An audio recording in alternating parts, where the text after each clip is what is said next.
خون کی کمی کا شکار افراد جو ہیں وہ اکثر سوال کرتے ہیں کہ خون کی کمی کے لیے کیا ایسی چیزیں ہوں، کون سی ایسی دوائیاں ہوں جن کا استعمال کیا جائے۔ آئرن کی مختلف قسم کی کمبینیشنز جو ہوتی ہیں اس کے حوالے سے، اور آئرن کچھ فیرس فارم میں، کچھ فیرک فارم میں، کچھ آئرن بیس گلائسینیٹ کی فارم میں، ان چیزوں میں کیا فرق ہے آج میں آپ سے بات کرتا ہوں اس بارے میں۔ فرفیکس ایف اے آئرن کی ایک کمبینیشن ہے فولک ایسڈ کے ساتھ۔ میں آپ کو بتاتا ہوں کہ آئرن کو دوسری چیزوں کے ساتھ کمبائن کرنے کی ضرورت کیوں پڑتی ہے۔ جناب، ضروری نہیں ہے کہ آپ کا جو خون کا مسئلہ ہے، خون کی کمی کا مسئلہ ہے، وہ صرف آئرن کی کمی کے ساتھ ہی ہو۔ اس کے ساتھ آپ کو B12 یا فولک ایسڈ کی کمی کا بھی سامنا کرنا پڑ سکتا ہے۔ پھر اگر ان کی کمی نہ بھی ہو اور خون کی کمی ہو اور آپ آئرن کو ریپلیس کرتے ہیں، تو جب ہی آپ آئرن کو ریپلیس کرتے ہیں اور نئے سیلز بنتے ہیں، نئے خلیے بنتے ہیں، تو اس کے لیے جناب، جس طرح میں پہلے بھی آپ کو بتا چکا ہوں کہ نئے خلیے بننے کے لیے، نئے ڈی این اے بننے کے لیے آپ کو جو امپورٹنٹ چیز چاہیے وہ ہے فولک ایسڈ۔ تو جب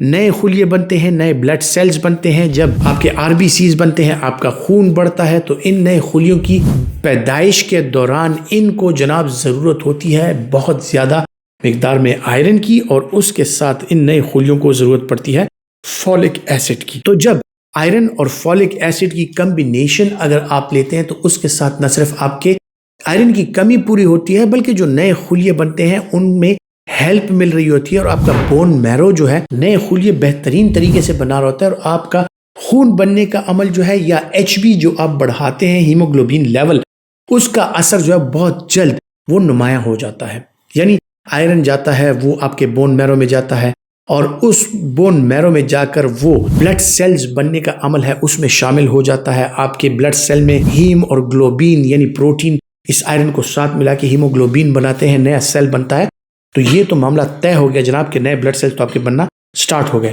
لیکن بلڈ سیل کے بننے کے لیے صرف وہاں پر آئرن کی ضرورت نہیں ہے، اس میں آپ کو اور چیزیں بھی چاہیے جو کہ اس پروسیس کو تیز کریں، جو کہ اس پروسیس کو بڑھائیں۔ تو اس کے لیے آپ کو وائٹامن سی بھی چاہیے ہوتا ہے، اس کے لیے آپ کو فولک ایسڈ بھی چاہیے ہوتا ہے۔ جو آپ کمبینیشنز لیتے ہیں مختلف قسم کی دوائیوں کی، تو ان میں اگر آپ صرف آئرن لیتے ہیں تو آئرن میں یہ ہوتا ہے کہ جب آئرن ایبزارب ہوتا ہے، کچھ سٹول میں نکل جاتا ہے، اس کا اخراج ہو جاتا ہے، کچھ ایبزارب ہوتا ہے، کچھ ٹرانسپورٹیشن کے دوران ضائع ہو جاتا ہے، اور پھر کچھ ہی مقدار اس کی پہنچتی ہے بون میرو کی طرف،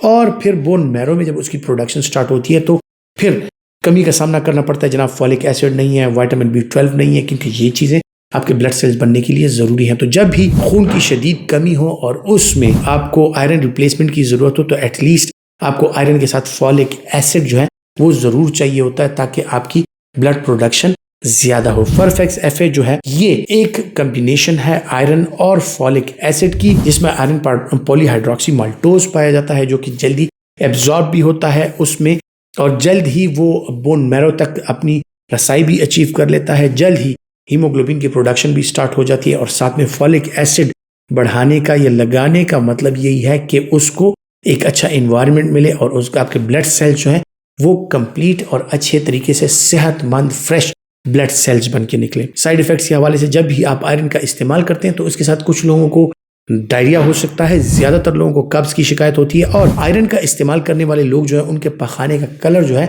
وہ ذرا ڈارک ہو سکتا ہے، جس میں کیونکہ آئرن اگر اس میں شامل ہو، اور یہی آئرن جب آکسیڈائز ہوتی ہے، آکسیجن کے ساتھ اس کا ریئیکشن ہوتا ہے، تو اس کا کلر بلیک ہو جاتا ہے۔ تو سٹول کا کلر چینج ہونا آئرن کے ساتھ یہ ایک نارمل عمل ہے۔ قبض کا ہونا یہ آئرن کے ساتھ اکثر پایا جاتا ہے، گیسٹرائٹس اس کے ساتھ ہو سکتا ہے، ٹوتھ سٹیننگ آئرن جی کمبینیشن جو ہوتی ہیں ان کے ساتھ ہو سکتی ہے۔ تو جب بھی آپ آئرن کا استعمال کریں، یہ اس کے مائنر سے سائیڈ ایفیکٹس ہیں۔ امید کرتا ہوں کہ میڈیسن نالج کے حوالے سے، ہیلتھ ٹپس کے حوالے سے جو معلومات میں اب تک پہنچاتا ہوں وہ آپ کے لیے فائدہ مند ثابت ہوں گی، اور اگر آپ سمجھتے ہیں کہ فائدہ مند ہے تو دیر نہ کیجیے، اس ویڈیو کو لائک کیجیے، زیادہ سے زیادہ شیئر کیجیے، اور اپنا بہت سا خیال رکھیے۔